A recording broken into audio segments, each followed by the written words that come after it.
Welcome and good day, everyone. Bonjour, namaste, guten tag, and so on. Very nice to see you all. And thank you for joining us for our virtual evidence weeks. This is the third of 5 sessions that will take place throughout the month of May. And it is dedicated to the theme of cost analysis to inform decision-making. The precise title is, So the Intervention is Effective, but what will it cost? I'm Marie Gaarder, the Executive Director of the International Initiative for Impact Evaluation, also known as 3IE.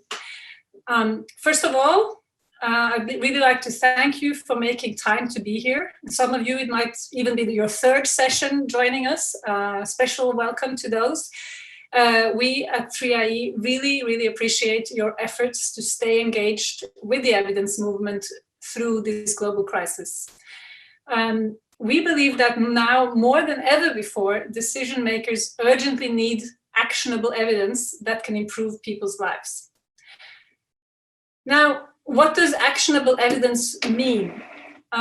It means that it is timely, and we did talk about timely and rapid evidence last week in our session. It is reliable. What does that mean? It's good quality research, good methods, context relevant.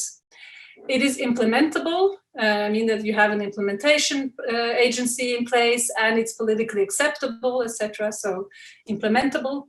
Costed. And of course, that's what we'll be discussing today and also next week. And next week, they will have a session chaired by one of our panelists, Liz Brown. So we'll come back to her and the other panelists in the session in a second. And then finally, it also means that it's actionable also needs to be scalable. And this will actually be the last theme of our virtual evidence weeks on the 28th of May. Why is costing so important? These days, it is, I think, I would say, both implicit and explicit in all ongoing debates and news. What is the cost of lockdown and how many lives will it save? What is the value of lives lost now versus of those that will be lost later due to poverty and malnutrition? Given the limited health resources, are the additional resources we put to save lives from COVID being lost and costing lives from cancer or malaria? So is there a trade-off between different types of lives lost, so to speak? And all of these are costing trade-offs that are part of the ongoing debate. Since its very inception in 2008, 3IE has consistently emphasized the importance of cost analysis being an integral part of the impact evaluations we are funding. All grant proposals submitted to 3IE were required and are required to lay out how they would incorporate cost analysis into their work. You might ask, what were our lessons? Well, this has been very hard work. And I have to say, in the beginning, it met a lot of resistance from many of the researchers we worked with. And also, the cost or the quality of the cost analysis we received varied, to say the least. One paradox that I commented on when I was at the World Bank in a blog called More Bank for the Buck, and you might see a link to that, I think, in the chat if you're interested in exploring it further. It was a paradox around the fact that development banks used to require ex-ante cost-benefit analysis as part of preparing a business case for a new loan or a new program. And that they then have been moving away from this at the same time as the impact evaluation field was picking up in the mid-2000s. And the point I was making was that the roles of both CBA, cost-benefit analysis, and impact evaluation can be further substantially enhanced if the two types of analysis are effectively combined by subjecting projects that have already been subject to an ex-ante CBA to ex-post impact evaluations for key outcomes, outcome indicators, and for benefits, and thereby inform and improve future projects and decisions by having more realistic CBAs. Fast forward 12 years, there is now a growing consensus among leading institutions in the impact evaluation field that incorporating cost analysis is important. And with several of these institutions, CEGA among them, and also JPAL and IPA and others, we are about to launch a community of practice to help develop more practical guidance for researchers that try to incorporate cost analysis into their work. So I'm glad to sort of say that we are at a different place than we were many years ago, and cost analysis is now really agreed that it is important. We all agree on it. Before we start our session, I want to go over a few housekeeping rules. This event is being recorded and streamed live on YouTube, and the recording will be made available soon after the session is over. If you're joining us from Zoom, please put your questions in the Q&A box. For all other comments or tech issues, you can use the chat box, but we will not be taking questions in the chat box. If you're joining from YouTube, post your questions in the comments box. Please keep your questions short and to the point. And of course, given the large number of attendees today, we might not be able to get to all of your questions. So we're sorry about that, but we're also very happy to find ways to engage with you after the event. If the event is disrupted due to any reason, such as a major technical fault or hacking, we may be forced to shut down the event, and in that case, we will communicate the next steps to you via email. The session will run no more than 90 minutes, and will have an informal interview style format rather than long presentations. And this will be followed by a Q&A with the audience submitted questions. We will basically cover 5 areas within the talk. First, the current state of cost evidence space. Second, what is the demand for cost evidence? Third, who is funding this work and why? Fourth, what insights have you learned from applying these methods? And fifth, what are the current barriers and what can be done to address them? Now, finally, before you get to the panel, I shall introduce them.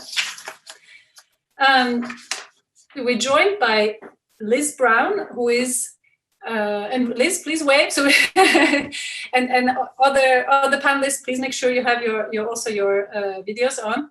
Liz is leading the Cost Transparency Initiative at the Center for Effective Global Action, CEGA, at UC Berkeley. And Liz develops analytical frameworks, collects data, and analyzes the costs and cost effectiveness of development interventions at CEGA. She's also developing CEGA's new Cost Transparency Initiative and teaches an applied economic evaluation course for CEGA's East Fellows.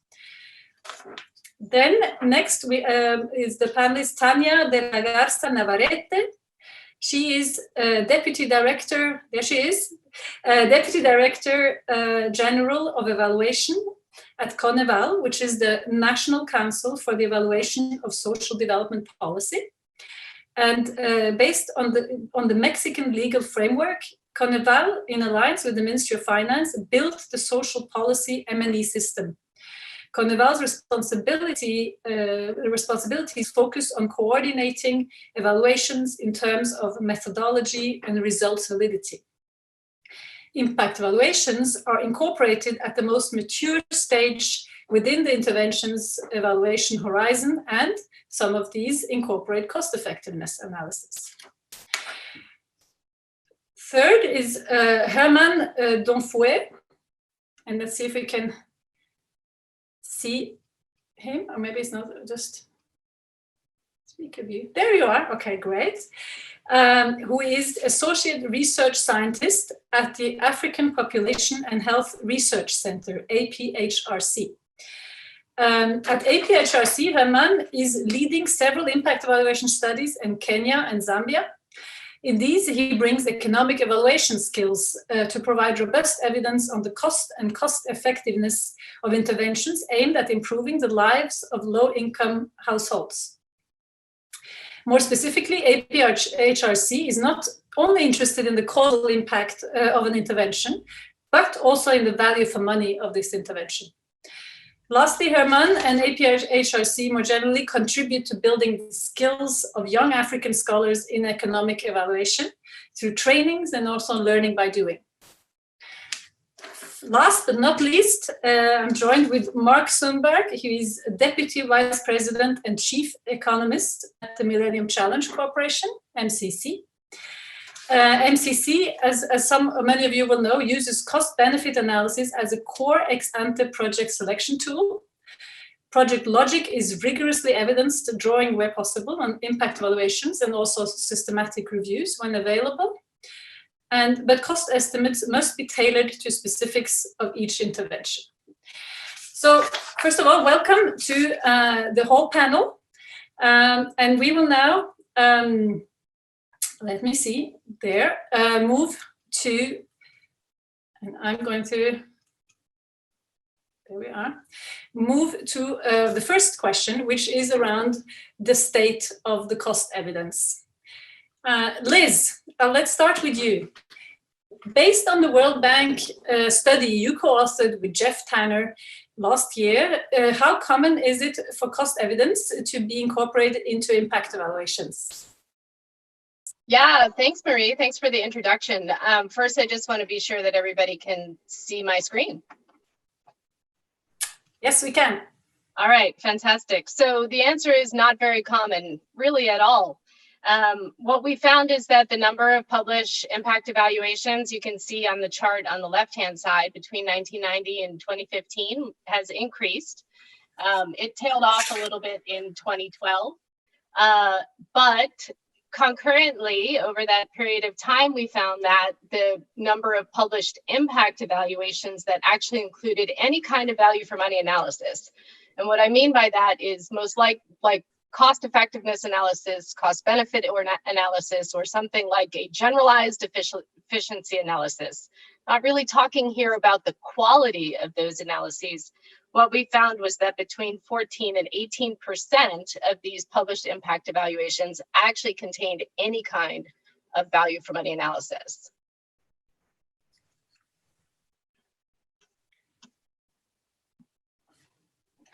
Great. Well, moving straight on then, Hermann, you mentioned that APHRC conducts impact evaluation research across Africa, often including impact evaluation. What does APHRC see as the major evidence gaps in Africa related to understanding the cost of effective programs and interventions? Thank you so much, Mary, for inviting me for this webinar. Thanks for the warm introduction. It is a pleasure for me to be part of these panelists on this exciting topic. To answer your question, I would like to say that at APHRC, as you have seen, we have led several impact evaluation studies in the continent. And we have realized that during the past decade, there is a rapid rise on the impact evaluation study in the continent. And from this study, we have gained some insights of what is working and what could work to alleviate the poverty in the continent. But there are major evidence gaps, and there are three of them that I would like to align. The first one is that we have very few data on the economy evaluation conducted as part of impact evaluation study. This means it's very difficult to use the data generated from impact evaluation study for policy-oriented intervention. In other words, the policymaker may not know the total cost of the intervention, the unit cost. Is it cost effective to the society? Is it cost effective? What are the key drivers of the intervention? Is it the capital cost? Is it the pre-implementation activity like the stakeholder buy-in meetings? Is it the training? Is it the human resources? Those key information are very important to a policymaker. The second evidence gaps is the lack of the inclusion of economy evaluation in the protocol or the pre-analysis plan. As you know, Mary, it is a standard practice to development economists to write detailed and coherent pre-analysis plan when they are conducting any impact evaluation study. But at APHRC, we have reviewed some of these pre-analysis plans and realized that some of them we come up with innovation methods to estimate the causal impact, but you don't have a section devoted to economy evaluation. The last evident gap is the lack of transparency in the economy evaluation. This means it's very difficult to replicate these findings because the assumption is not clear. The data collection, we don't have a lot of information on data collection. What are the different tools that they use to collect the data?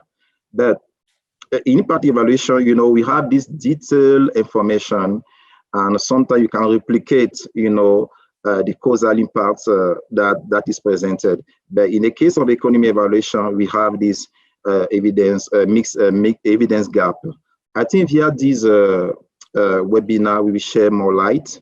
But we need to know that an intervention can be very effective either in the health sector, education sector, agricultural sector, but that intervention may not be cost effective. It may not be cost beneficial to the society. It means the aspect of the value of money is very crucial in terms of policy recommendation. Yeah, this is what we have here so far at APHRC in the continent. No, great points, and I think you're alluding something we'll come back to as well in terms of the lack of the transparent sort of and systematic tools and sort of that can incentivize as well and support cost analysis, kind of tools that are available in the impact evaluation field. But back just to prod you, does Liz's estimate, for example, of only less than 1 in 5 impact evaluations, including VFM analysis, does that seem then about right and consistent with your experience? I think Liz did a good job to share more light on this issue. I think in the African continent, the gap can be even wider, but it depends on the type of the sector concerned. For instance, if you go in the health sector, we have, namely in the area of immunization program implemented in the African continent. More recently, we have seen a provision of several economy evaluation conducted in the African continent. And this is mainly driven by several initiatives like TVEE, Teaching Vaccine Economy Everywhere, and other organizations like CEGA. Also in the area of HIV, we still have some evidence, you know, like treatment as prevention, male circumcision, use of ART. We have some evidence on economy evaluation in the case of AHV. I don't know whether is it due to more interest or the devastating impact of HIV in the continent. I don't know, but it's something that we can probe further. But if you come in the area of education, namely on early childhood, there's a paucity of cost evidence conducted as part of randomized control trials. For instance, we just finished an early childhood program in Kenya, and we did a literature review because we wanted to compare our incremental cost effectiveness ratio with existing evidence in African continent. And we realized that the most prominent study that we have so far on early childhood is just one, the one conducted in Malawi that was financed by the World Bank under called PECD, Protecting Early Childhood Development Project. Yeah, it depends on the sector, and other studies exist, but it's not conducted as part of a randomized control trial. They use simulation model to estimate the benefit cost ratio or the ISA. Yeah, I think this is what I can say about this the 1 to 5. Excellent, great. No, that's and obviously a very good point that it varies across sectors, but pretty scant.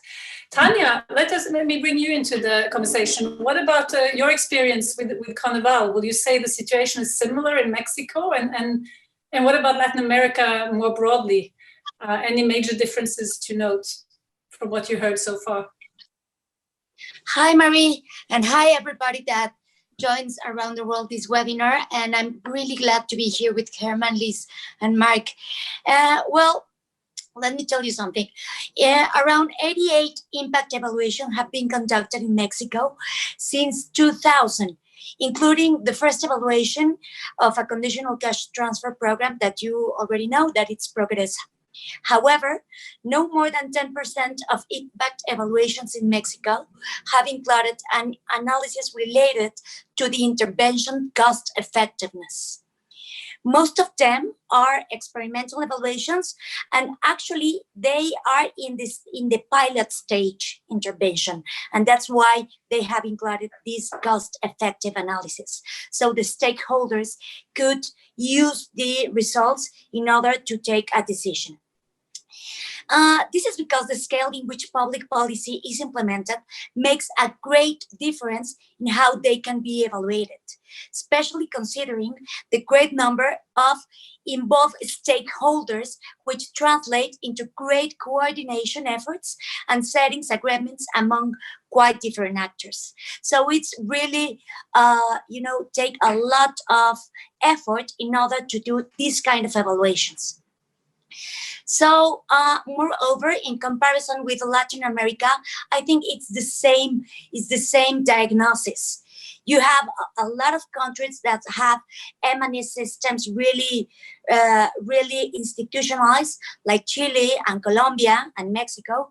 However, the amount of evaluation of impact evaluations that consider cost effectiveness is really small in proportion of all the impact evaluations.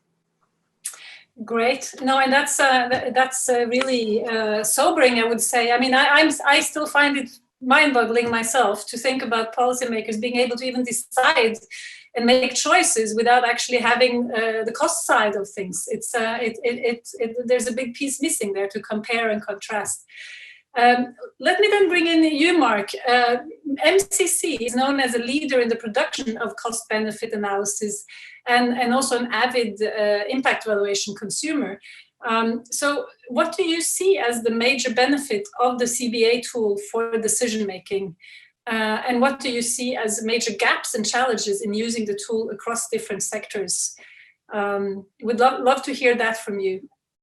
Thanks, Marie, and thanks for inviting me to be on the panel. I appreciate the opportunity to talk a bit about MCC and the work that we're doing. I think I'm a little bit of an outlier on this panel, and that working with CBA seems to be sort of old technology that doesn't get the airtime that impact evaluation does, but is, I would argue, a really important tool that deserves greater attention. I'll say a bit about why. Let me see if I can. I think probably most listeners are not very aware of the MCC model. So I'm going to try sharing my screen and see if this there is that visible to everyone? Yes, it is. So just you mentioned that we do use impact evaluation, and we commission a lot of impact evaluation, but I'll be focusing on cost benefit analysis. And this looks at the analytic products that we use along different dimensions of phases of project design, implementation, and evaluation. And I just draw your attention to the green shaded boxes there. During the design process, there's a lot of work that goes into analyzing constraints to growth and prioritizing our interventions on that basis, doing a deep root cause analysis to identify what are the most critical interventions that will address those constraints. But finally, cost benefit analysis. And we take this, I would argue that amongst multilateral and probably bilateral institutions, we take cost benefit analysis more seriously than just about anyone else. A lot of emphasis is placed on this as a critical hurdle. And it's during that CBA stage that we're also beginning to design the monitoring and evaluation critically to then carry on into implementation and evaluation at the end. Benefit analysis, beneficiary analysis is in the last box there. During implementation, it's not as though cost benefit analysis is forgotten.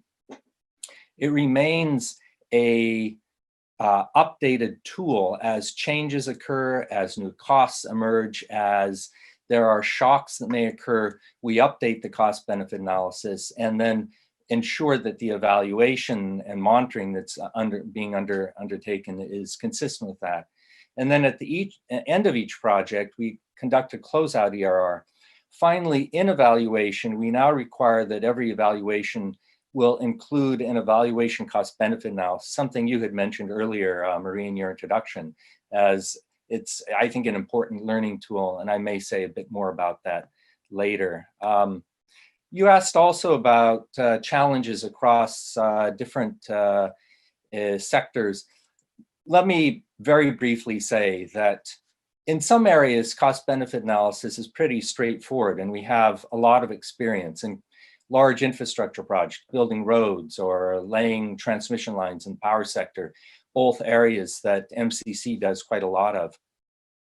And there, the costing, you work with engineers and you think about, you know, how is this going to play out? You make estimates and you check that over time. The area I would say that's most difficult is in policy and institutional reform. We increasingly have placed a great emphasis on recognizing the role of locally appropriate institution reform and policy changes. But putting that into a cost benefit framework, I think, is still quite challenging. So I'll stop there. Thanks. Wonderful. No, I think that's very interesting, and I think we'll get to deep dive a little more into your model later. But hopefully also the next panel in a week from now, I hope some of those technical challenges for certain sectors is something that can come up in that discussion. Let me move now briskly into question area 2, which is around the demand for this type of evidence. And back to you, Liz. From the same study you led, what did you learn about the extent of stakeholder demand for understanding intervention costs? You are muted. Sorry.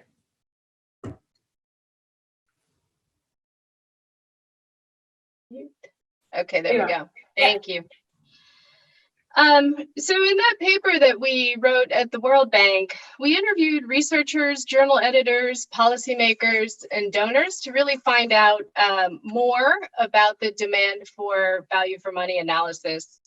And what we found overall is that there's a researcher perception, perception among researchers that policy demand for cost effectiveness analysis at the time that we did this survey was low, but we generally thought that that was an erroneous and mistaken point of view.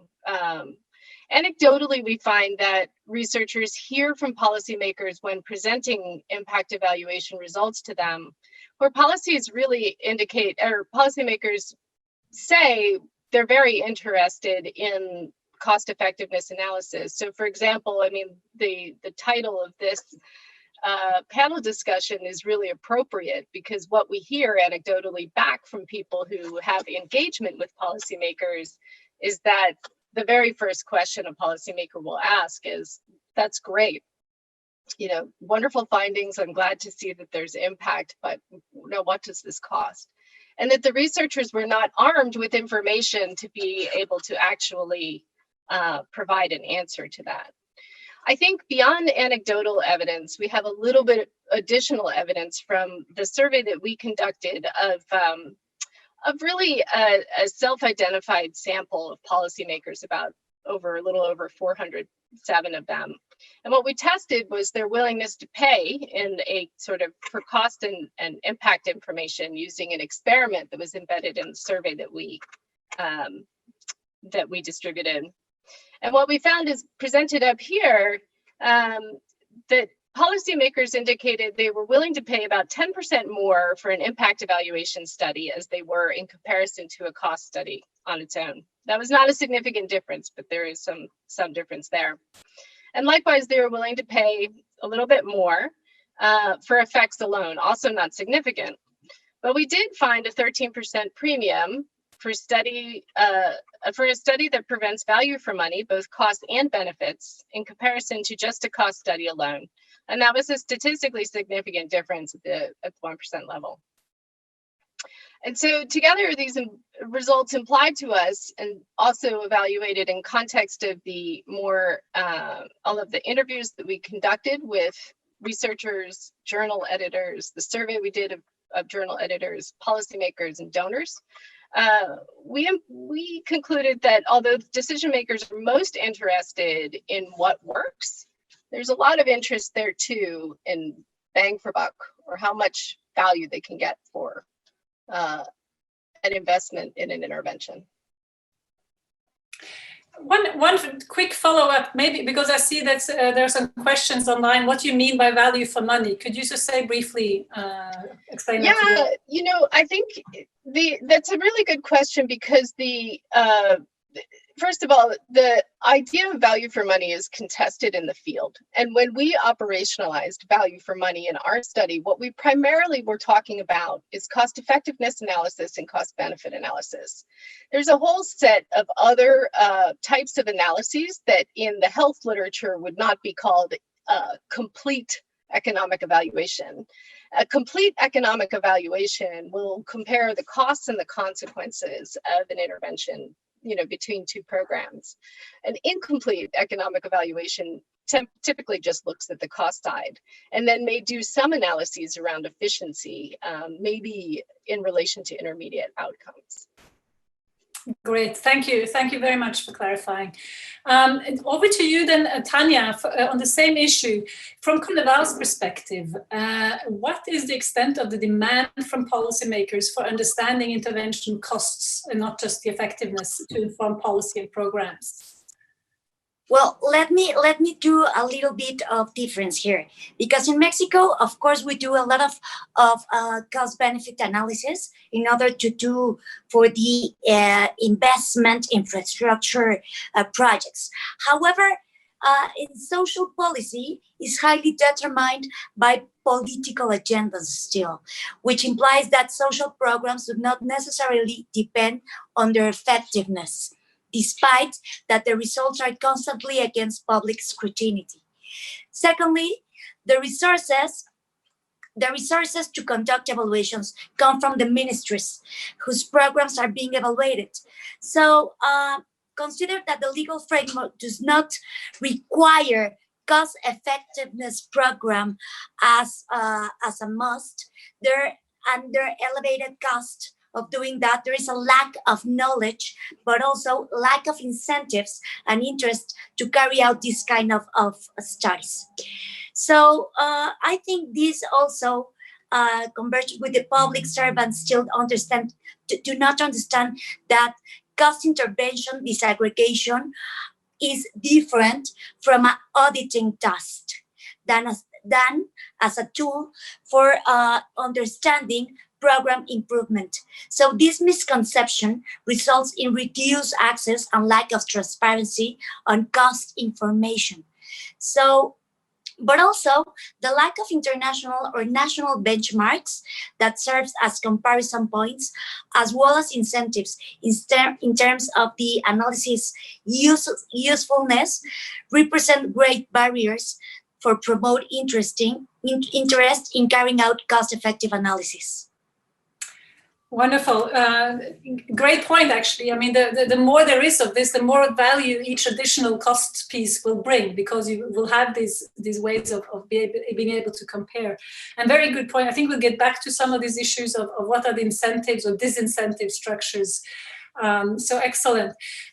Mark, from your perspective then, an MCC, what is your perception of the extent of the demand for cost evidence to inform policy? So, well, actually, both from the perspective of MCC and from partner governments. And let me add a little complication there. I'm just wondering, you know, internally in MCC, is there really sort of openness to hearing what the cost benefit sort of evidence shows, or do you get a lot of give me a 14% internal rate of return here? So your question hints at the diversity of audiences. When you ask what is the demand, let me say a few words about that. In short, the demand is high. But first, thinking about MCC as a bilateral institution answerable to Congress, and with that authorizing environment, cost-benefit analysis is really a key tool which helps maintain support for the agency and bipartisan Republican Democrat support for foreign aid. So it's a really core tool for that audience, and demand is very high. We report all our CVA out publicly. It gets into our all of our evaluation reports and reporting in Congress, et cetera. From partner countries, I would say there's also high demand, but it's a very different nature. It's not a decision critical issue there. It's recognized that the hurdle rate, and we use a rate of 10%, which has a long historical, we can get into a separate discussion of that, but there's a recognition of a need to pass that. There is a value in showing that these funds are being well utilized through the modeling, but it's very critical to be location specific and relevant in communicating that to local stakeholders. The question about internal demand for it, I think, is quite important. And this is where it's part of the attraction that led me to move over to MCC about 3 or 4 years ago from the World Bank, where I managed an evaluation of cost-benefit analysis in the World Bank. And there's been a secular decline in use of it in the World Bank, and I think that's true across all MDBs. In MCC, the use of this 10% hurdle rate is sacrosanct.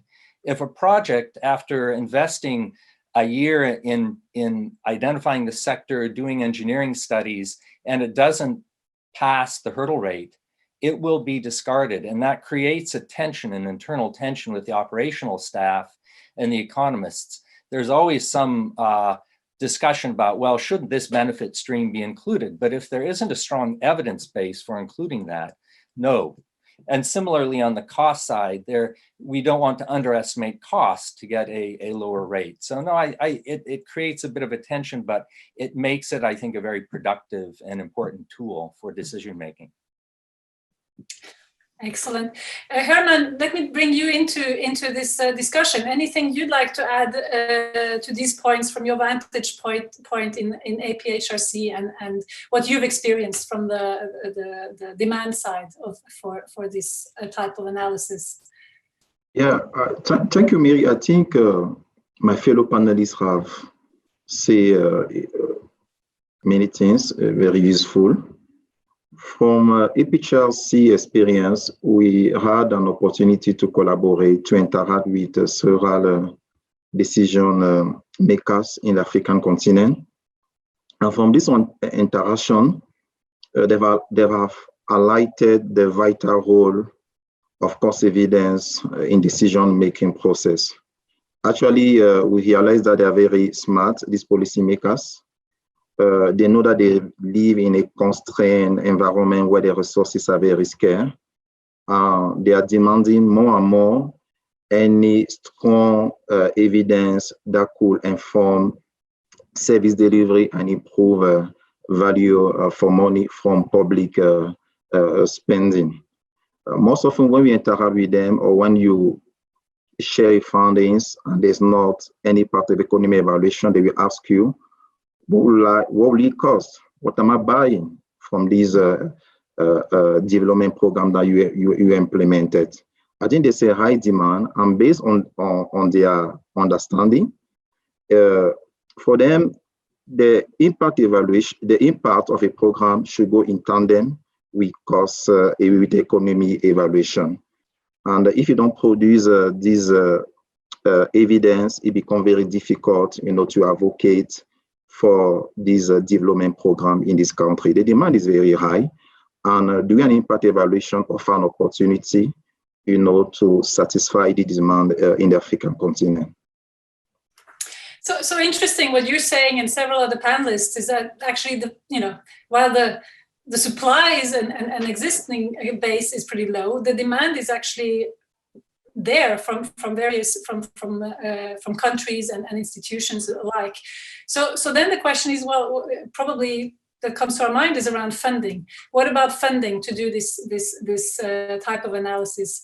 Are there many funders investing in generating cost evidence as part of impact evaluations in Africa, for example? And who are the major funders of this kind of work in your experience? Yeah, from our experience at APHRC, the funders are very keen to know the total cost of the intervention. I mean, the economy evaluation. I mean, the cost benefit and cost effectiveness from this impact evaluation study. And they do it even prior to give you the funding. When you submit the proposal, they will review. They will send to the development economists in the organization, some health economists, and they will come up with thorough comments concerning not only the analytical method of the causal impact of the intervention, also the analytical method on the economy evaluation side, so that we can have a robust proposal and all the pitfall, could be avoided. We have we have a variety of funders. First of all, we have PAPT. They funded a program of early childhood that we are implementing in Kenya, in Kisumu, Isiaya. And we also have Elma Hilton Foundation, who also contributed to fund this program because it's very unique in the Africa continent, where you include early childhood in the health system so far. This has been done in Jamaica, but so far we don't have it in the African continent. Another funder is, of the early childhood, is ERD, for another early childhood development program in Zambia. We also have a study on an impact evaluation on community-based management or acute malnutrition funded by a consortium organization, UNICEF, Save the Children, Action Against Hunger World Food Program, where you build the capacity of community health volunteers to screen and treat malnourished children, so that the children in the hard-to-reach area of Kenya can get the treatment on time. We just finished this impact evaluation, and we also included economy evaluation. What I would like to say is that all these funders are part of the process, and they give their expertise, they comment to ensure that the results are very reliable, and they can also use it to advocate because, the government, they are part of this process, and once you have the evidence, you can easily advocate at the level of the sub-county or the national level, or discuss with the different parliamentarians. Yeah. Excellent. So very, very heartening to hear of quite a few funders and how they also find, it's not only for the public good, but they also find it helpful in their interaction with governments, etc. Over to you, Liz. What's your sense of the major funding sources for cost effectiveness analysis in the field of global development? Yeah, my sense is that it's pretty mixed and pretty spotty depending on who is funding the impact evaluation. The Gates Foundation, MCC, the World Bank, 3IE, DFID, IRC, all JPAL have some dedicated funding for some impact evaluations, but they're selective in the ones that they fund. And so what I see across the field is really no dedicated source of funding that would fund specifically the cost activities and the specialized expertise that is really needed to integrate into the conduct of an impact evaluation, as Hermann said at the beginning, from the start of the research, starting with the pre-analysis plan, with the research questions. There are cost evidence questions that are relevant to the design of an impact evaluation and should be incorporated early to enable good data collection, to enable us to have a rigorous costing. And I don't see sources of finance that will fund that research. I think also it's worth mentioning that, there are big differences by sector, which also is a conversation that has come up. In education and in health, the funding picture is different as compared to ag economics or some of the other water and sanitation, for example. It's a very different funding picture. And so I think in addition to funding, there have been advances in the resources that have been developed and made available. And I'm thinking about the Gates reference case for health impact evaluations that has been really, really important in expanding demand and supply of cost evidence and impact evaluations in that sector. A quick follow-up to you. This is really interesting. I'm wondering from your experience, I mean, there are a lot of demand on the funders, right? And many more things we want to do, we learn all the time. So gender disaggregation of effectiveness estimates, distributional effects, and so on. There's all these different things we want the data to do, and they all cost more. Do you see that they're sort of competing agendas that sometimes and you can't tick all the boxes, you know, so is that part of a problem that we see? I've wondered about that. I don't know. I mean, I really, I think there are, I mean, there's an increasing demand for evidence to be produced in a way that's rigorous across a wide range of questions we want to answer. And it's, you know, it's possible that at a certain point there's competition in terms of the information that we can extract, but I don't really know that except anecdotally. Interesting. Yeah. Mark, you know, from your perspective, which types of cost analysis linked to impact evaluations does MCC fund? If you could talk a bit more about that, and what about cost analysis in evaluations? Well, you know, I've been talking mainly about cost-benefit analysis, and that is really the core method that we use to inform decision-making at the point of project design and moving on to implementation. Let me say a word, though, about our funding of impact evaluations.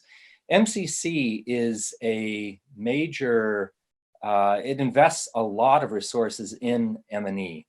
It's quite high compared to other agencies, is my understanding, between 3 and 5% of compact value. And we're talking about our compact programs are hundreds of millions of dollars. So you can do the math. We're spending millions on M&E, including on impact evaluations. But you know, to Liz's point, this is only impact evaluations on our interventions. We have a sort of a decision tree where the more rigorous, feasible approach is preferred.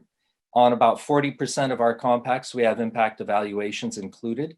But there are areas where it's very, very difficult. And, you know, our compacts are multi-dimensional. So you have to identify where it really fits to use either RCT or quasi-experimental methods and take it from there. But, you know, note that we start our evaluation design quite early in the preparation period. So it enables us to support a lot of impact evaluations, and we find that quite valuable. But there's a bit of disconnect between that and the cost-benefit analysis. Cost-benefit analysis as a core tool gets a lot of attention. We prepare point estimates, but that can not sit very comfortably with economists that want to look at sensitivity analysis, and we do that, but it's much more difficult to convey Monte Carlo simulations and uncertainty to policymakers. But I don't know if that fully gets at your question. There is certainly ample funding for the cost-benefit analysis that we do. No, it does, and it actually leads us quite nicely into the next set of questions, which is about insights that you've learned from applying these methods, and anything you'd like to sort of, you started talking about this, so some methods are just easier to convey than others, and sort of, but what else, anything you would like to highlight? So let me revisit my own sort of journey with cost-benefit analysis. I came to MCC after a few decades in the World Bank, and I have to confess, I wasn't a confirmed believer in the value of this tool. And within the World Bank environment, I would suggest that it is not an important decisional tool. It's often done after the fact rather than ex ante and informing the decision process. But in my time at MCC, I've really come to respect it as a discipline in forcing people across operations staff, M&E staff, the economists, to think through the logical model that underpins the expectations on delivering results from the intervention that you're supporting. And it brings economic analysis into focus around, you know, the welfare gains that are expected within a longer term impact. We're not looking at 6 months, a year, 2 years. We're looking at a 20-year horizon. Now that introduces uncertainty as well, but you have to think about sustainability of the intervention that you're making. And I would underscore, I think that that's really important as a disciplining tool. You know, it's often, I think, difficult to convey this to local policymakers. And we do carry our cost benefit analysis out and then work with local economists to ensure, you know, that it's as appropriately designed as possible. But I think the demand for, you know, going through these with care really rests with the agency, the engineers, and our direct counterparts in the implementing agency on the ground. You know, I'd also say, as a general observation, the political horizon of politicians is far, far shorter than it is for thinking through the impact of these interventions. And that tension can sometimes lead to different priorities, as you can well imagine. And cost-benefit analysis becomes a useful tool in trying to navigate past the short-term needs. Thanks. Great. No, I think that's an excellent lesson of sort of an organizing tool. You can sort of think what you want about sort of what comes out of it, but in fact, what you're saying is partly that by using it, it sort of it helps organize the thinking and of the institution. I think that's a great, excellent point. Hermann, you know, with APHRC, you've conducted all types of evaluations. You've done cost-benefit analysis, cost-effectiveness analysis, linked to impact evaluations. You've done some impact evaluations without cost evidence, and so as far as I know, correct me if I'm wrong. But it would be interesting to hear from your experience then what sort of what insights you have to share about the usefulness of these different methods for policymakers, and maybe whether you sort of, there's different things you feel you can recommend on and engage with policymakers depending on the method. Yeah, I think based on our experience on working on impact evaluation by incorporating economy evaluation, first of all, I would like to say that, you know, if you want to create an impact in the country, in African country where you are working, you need to liaise with the policymakers, liaise with the implement agency, and maybe the civil society organization, and you bring them on board at the onset so that they are part of this process.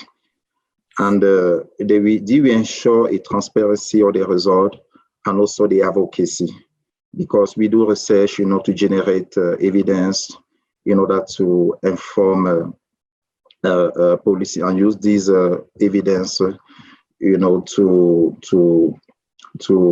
apply the policy in the countries. That's the first thing that we need to do. The second thing is that we need to train, I say, to have a tool to collect the data.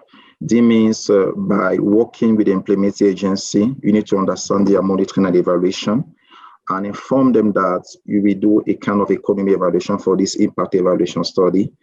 And while bringing the policymakers, bringing implementing agency, you can discuss your costing tool, the different components of this costing tool, and what are the type of information that you need.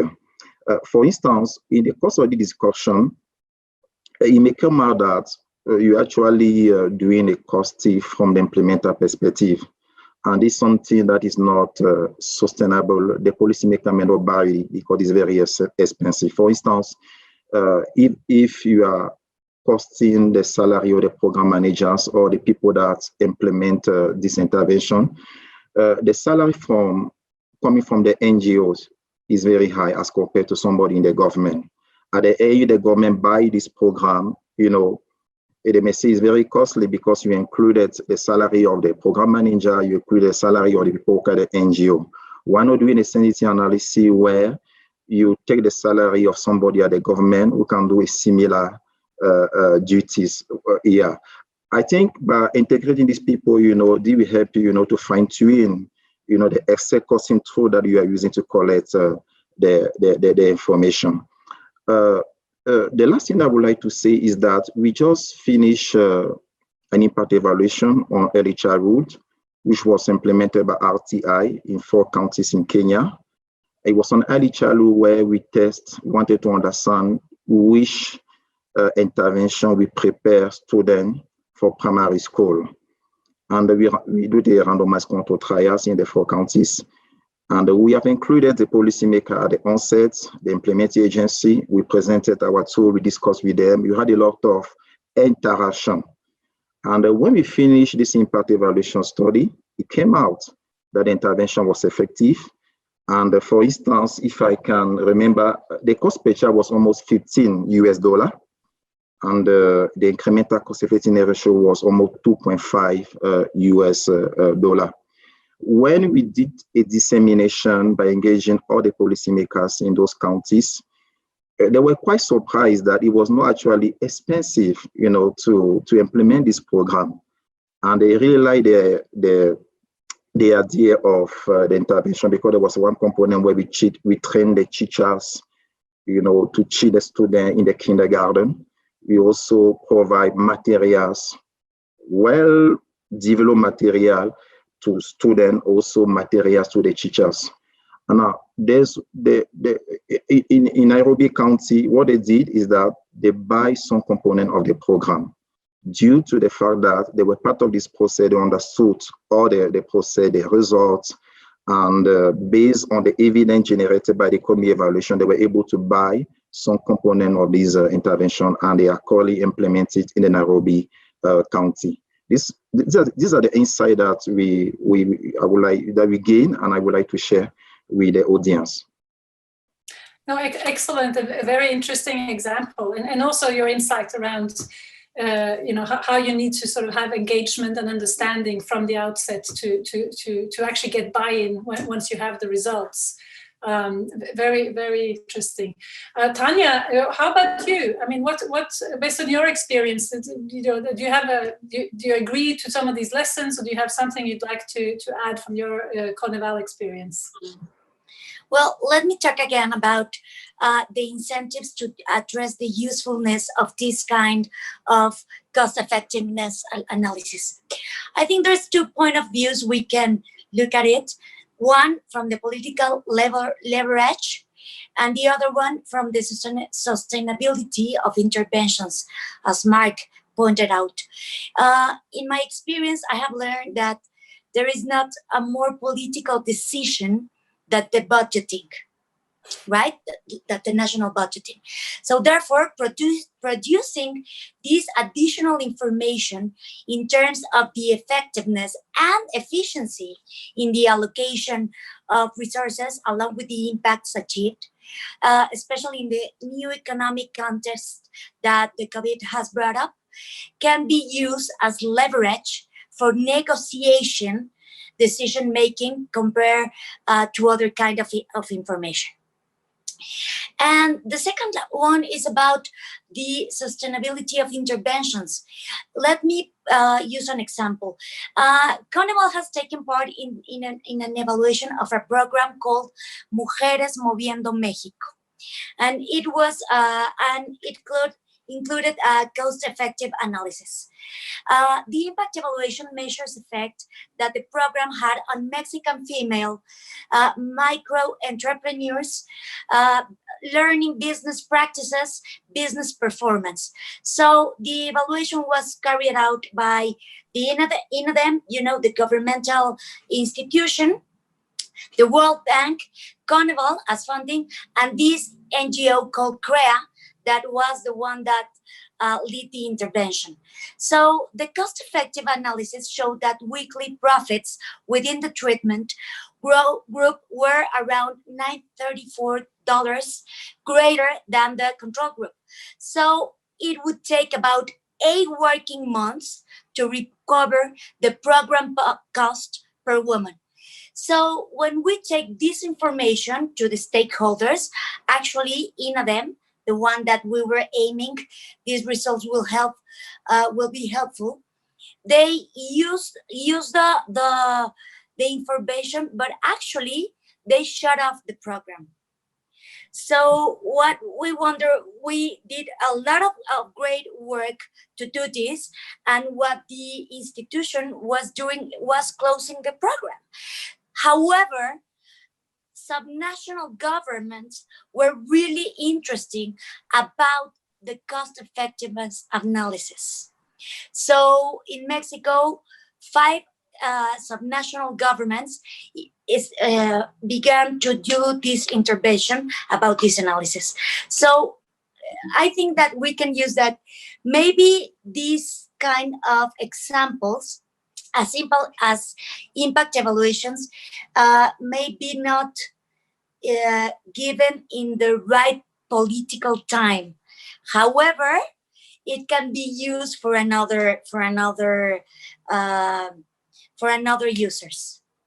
That's a lovely, interesting example. I mean, both of you, Hermann and Thania, you talk about the political nature of this, and it's very political sensitive. Hermann, you talked about a bit of a busting a myth of something that people thought were more expensive and wasn't. And Thania, you talk here about, well, in the short run, they didn't listen, but hey, the municipalities listened. So there's hope, even in that political landscape. That's fascinating.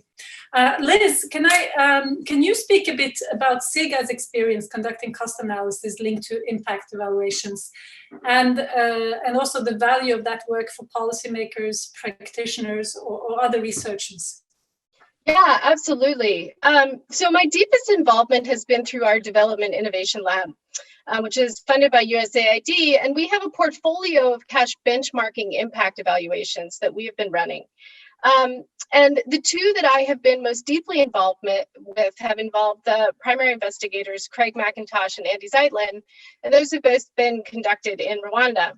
And the fundamental question that they are asking is, what is the,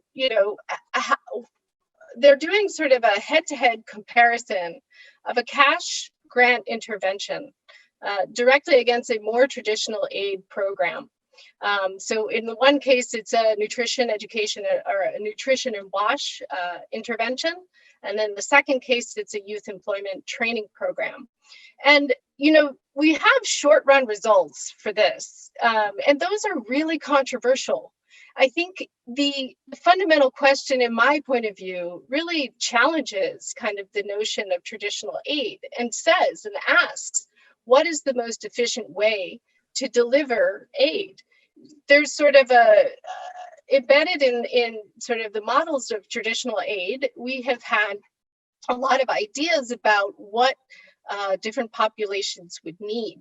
And when you give people cash, you're asking a different question, which is how will they use those resources when they are given the discretion to spend them as they would like? And what we're finding in general, and I think that the people who conduct these studies can better answer the question about the findings, what we're finding is that cash moves a lot of outcomes, and it moves a lot of them in the short run. And it'll be interesting to see, and I think very important to look at, the longer run impacts of these interventions that often have involved a training component. And the training component, I would expect to have a much longer run impact, and it should shift the frontier for individuals and what they can do and produce.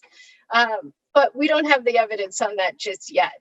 And so I think, these impact evaluations have been very interesting to be involved with, but it's too soon to tell what the general lessons for policymakers should be.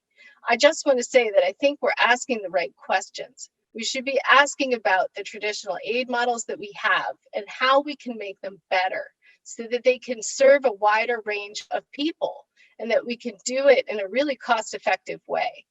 So I think, overall, CEGA's point of view is that, look, we know very few impact evaluations are integrating cost evidence at all. And we're very interested in expanding the amount of cost evidence that's available for policymakers to take in and to use. We're thinking hard about how to do that, not just for CEGA, but for the field, because it's a real need. And I think there is policymaker demand out there. And there's also a need to connect the research more specifically to policymakers. That is, researchers and policymakers dialoguing about what are the important questions that really need to be answered. Great, and I'm sure we'll get back to this. I can see the Q&As are lining up, so very interesting and slightly provocative as well area, and so I'd love to come back to that. The last question, and it's sort of like you all get to address it because I think it's at the crux of this, is what the current barriers are to incorporating cost analysis into our work. And what can be done to address them, and we'll go in reverse order. So Liz, if you can start, and then Hermann next, and then I'll see who's following. Yeah, so I think you just asked about the barriers and what can be done to address them. So, you know, in our research at the World Bank, we were really asking the question about this. You know, what are the barriers and what are the incentives? And what we found when we talked to academic researchers, I mean, there's just a high cost to them of actually integrating or incorporating cost evidence into their research. And there's a total lack of publication incentive. We interviewed, or sorry, I should say we surveyed the journals, the top 7 journals that publish impact evaluation in international development. And our response from journal editors was mixed at best. You know, oftentimes the journals do not have a dedicated cadre of individuals who are able to evaluate the quality of cost evidence when it comes in.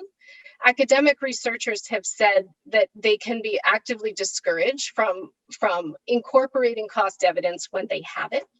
There's a lot of uncertainty around the estimates themselves, which I think, you know, and I'm speaking, you know, from my own experience here now. Oftentimes we don't really discuss that uncertainty in a really direct way. There is an idea that the impact evaluation, the impact estimate is the thing that is prioritized by researchers, and they are focused mainly on that because they find it intellectually interesting. There is this notion that it is not intellectually interesting to pursue cost evidence, that it is an accounting exercise, and that is something that you know, really discourages academic researchers from providing this evidence and being able to publish it in the well-known journals. So, you know, overall, academic researchers, they look at this and say, it looks really risky. It's going to cost me time, money, resources directly out of my impact evaluation project, and that's just not where their priorities are, and it's not how they're set up to be rewarded. Tenure positions are not rewarded on the basis of providing cost evidence to policymakers, as far as I know. As far as I know, it's based on what you can publish in the top journals. So we have a really serious problem there. And I think what CEGA wants to do through our cost transparency initiative and working with others for our community of practice, including 3IE and all of the organizations that are really funding impact evaluations, we really want to change the norms in the field. And we think we can have some ability to move this, but we really need to isolate demand and make sure that we're relevant to policymakers. And that is a big change from a model that is, let's deliver impact evaluation results to journals versus let's deliver results to policymakers that they can actually use in ways that are you know, good for them. Let me just think about one more thing that I want to point out. I think we have to. Yeah, go ahead. We'll have to move on, so you can maybe build it into the question session. Yep, you got it. And Hermann, from your end, and I'll ask each of you to be quite brief. Any barriers and suggestions? Anything you want to highlight? Liz has enumerated several barriers, and in the African continent, I think what we have seen so far in terms of barrier is the lack of the inclusion or make it explicit economy evaluation as part of the funding proposal process. I think we have three IE CEGA here. Yeah, they can solve this issue by making something explicit that we pay a lot of attention on impact evaluation, which do economy evaluation. The second barrier is the lack of capacity of a researcher in the continent on economy evaluation. Yeah, we have very few master and PhD program. You know, we are specialized on economy evaluation. And a solution will be maybe a CEGA, 3IE, other impact, other agency which build the capacity of African scholar. You know, they could do more workshop, training workshop to build the capacity of African scholar in the area of economy evaluation. The third barrier is the difficulty to collect the data. Actually, economy evaluation is very difficult because the data, to have the data, you need a lot of process, there are red tape. For instance, based on our experience, when you want to collect the salary of people implementing the intervention, they will tell you that, what do you want to do with it? You know, they are afraid. They don't know what you will do with this information. Are you going to use it solely for the research, or are you going to share maybe, and so on and so on? There's a lot of red tape to get some information. But this can be overcome if you include the implementing agency at the onset. You discuss with them, they find the usefulness of this data. They can discuss with the different hierarchy in the organization to share the data with you. Yeah, this is what I wanted to add. No, wonderful points. And let me move straight on to Thania. Anything you want to add to what has been said around challenges, barriers, and solutions? Yes, let me talk about the government barriers that I see. I think we're still working in this evidence-based policy path around the effectiveness side, right? We're still working on telling all the government stakeholders that they should focus on effective policies.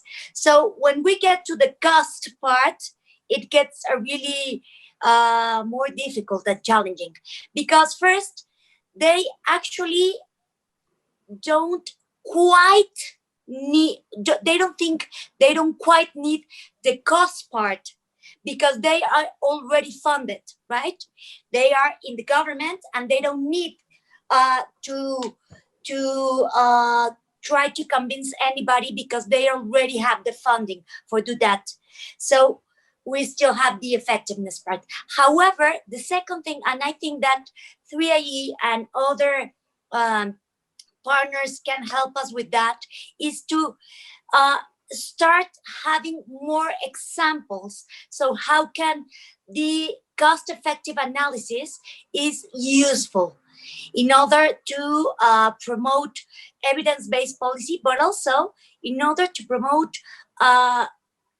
better allocation funding in this new pandemic economic context. Thank you. Excellent suggestion. Thank you, Thania. Mark, any reactions from you to what you heard, or anything you want to add on this? Let me be very brief. There are many messages here that resonate across all speakers. I think the general shortage of cost-effective analysis, the absence of incentives professionally are very important to recognize. For cost-benefit analysis in particular, I want to draw attention to one real barrier, and that is the need for transparency in the methodology and for consistency of its application for the sake of credibility.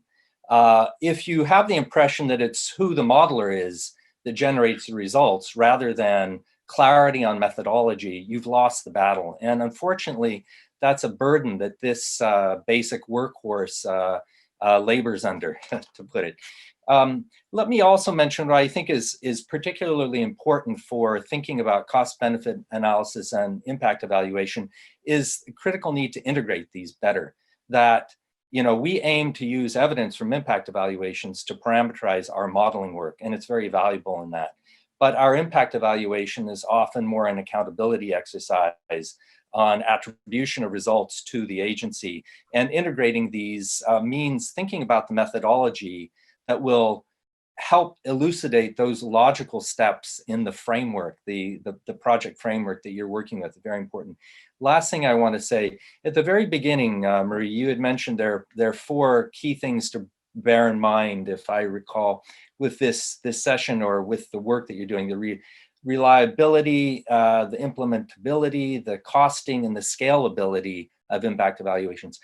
I would add to this that it's critical to bear in mind sustainability, this issue of over time. The sort of intertemporal validity of interventions is really an area that's very critical to the work that we're doing, looking at the continuing contribution of assets that are left behind with foreign assistance. Thank you. Oh, great point. And on that last one, I think that comes back to one of the issues that we dealt with a lot in impact evaluation. We often only have one impact evaluation at one point in time, sort of estimating an effect at one point in time. But very, very interesting to see how do effects evolve over time, and how much costs need to go into maintaining or increasing those effects, etc. So hopefully next week I will ask Liz to dive further into that. I have a few great questions.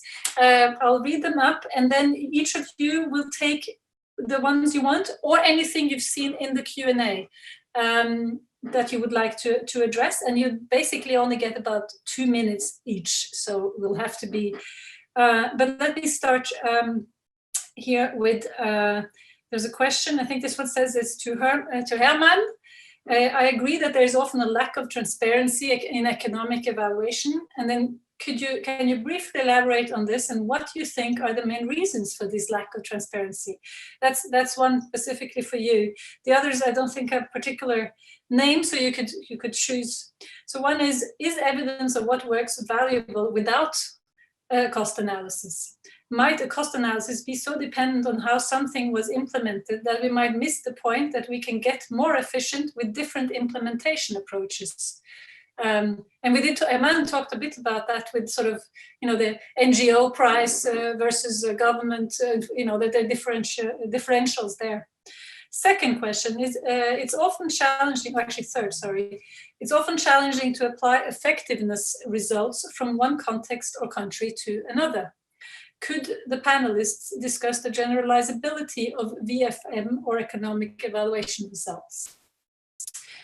Then fourth, how do we resolve the issue of organizations being reluctant to release cost data for this type of analysis? Very, very important point, and was alluded to a bit. What are some ways that implementing organizations, especially government agencies, may be convinced to share cost data for economic evaluation? Great question.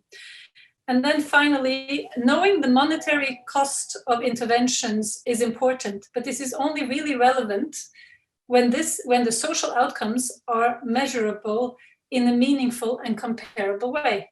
Where are we on developing robust, transparent metrics of social value?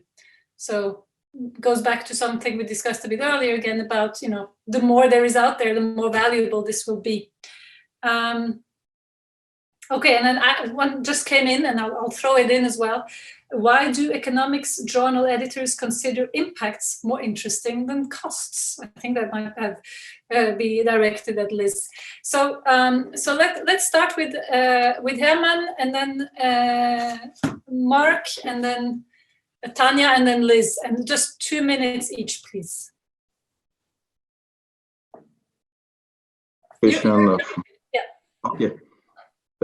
What do you think are the reasons there's a lack of transparency in economy analysis evaluation? I think the first thing is that the lack of inclusion in the pre-analysis plan. You must start at the onset. It should be included in the analysis plan.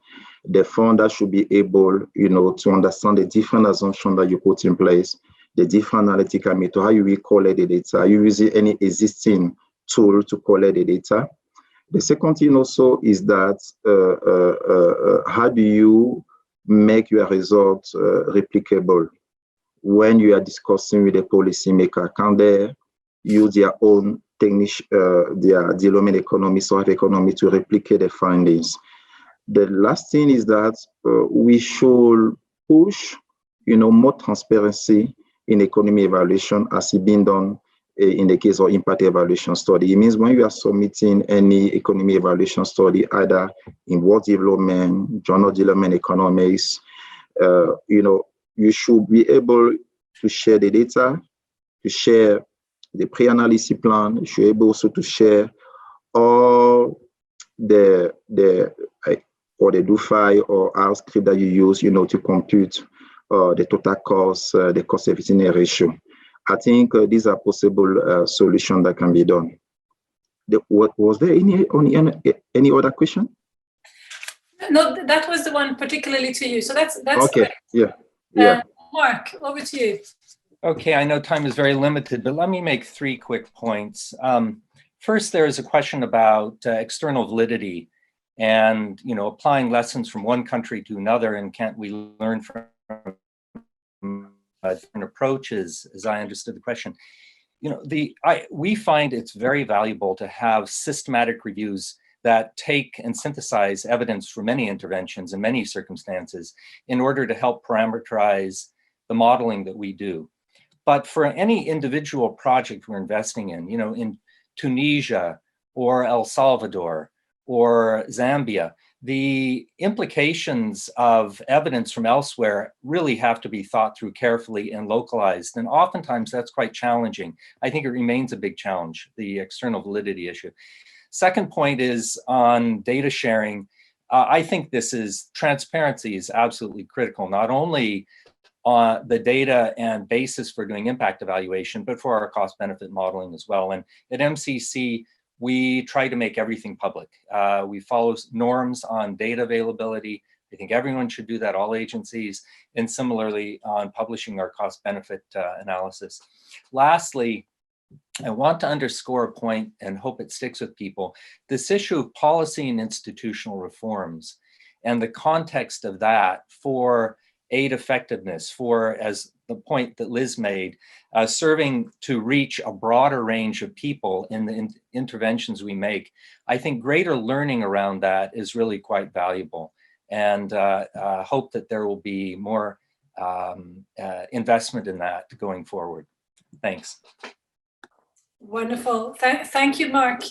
Over to you, Thania. Thank you.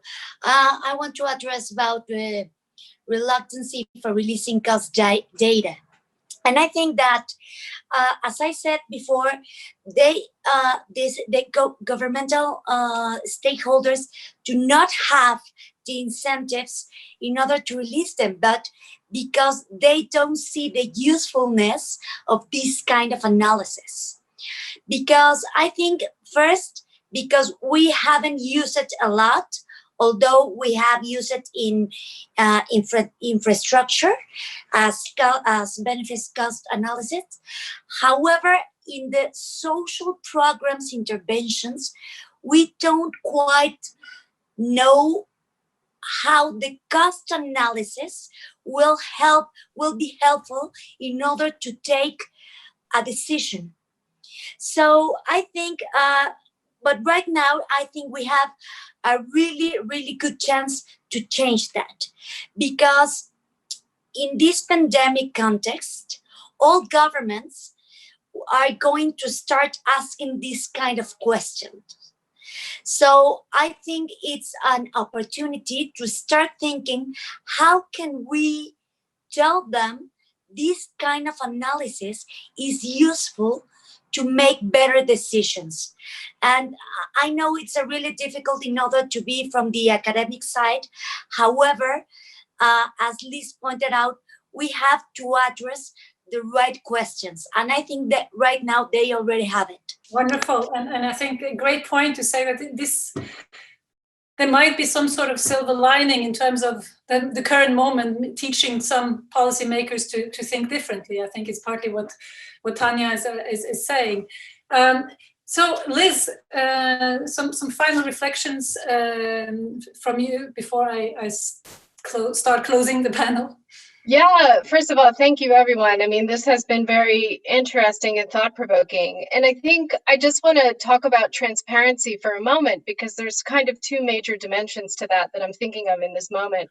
One is that there's the sensitivity of the data. So for example, when we get really deep into a cost analysis, often you'll have information about people's salary, which is, personal information and something that we need to deal with. So the question is, how do you share that information transparently without, giving away the secret sauce of somebody's, program or intervention, or how they finance it, or their, internal accounting. So that's a challenge.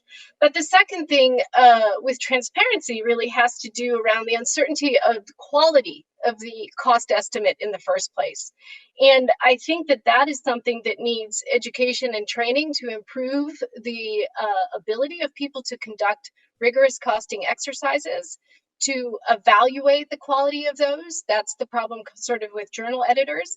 And I think journal editors are often academic researchers too. So I don't want to pin the blame all on journal editors.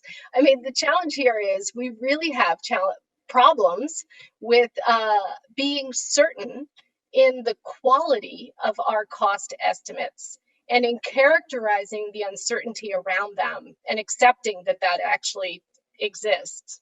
So I think those are really the 2 points that I would like to raise around transparency. And I would say that at Berkeley, what we want to do, or I should say at CEGA, what we want to do is improve the transparency and come up with and work with BITS, the Berkeley Initiative for Transparency in the Social Sciences, to kind of integrate many of the best practices in evaluation research into costing as well. Wonderful. Excellent. Yeah, Thank you. Yes? There was a question, I think there was a question about the difference between cost benefit and cost effectiveness analysis. I don't know whether we have time to answer that. I don't know. Very brief, I don't know.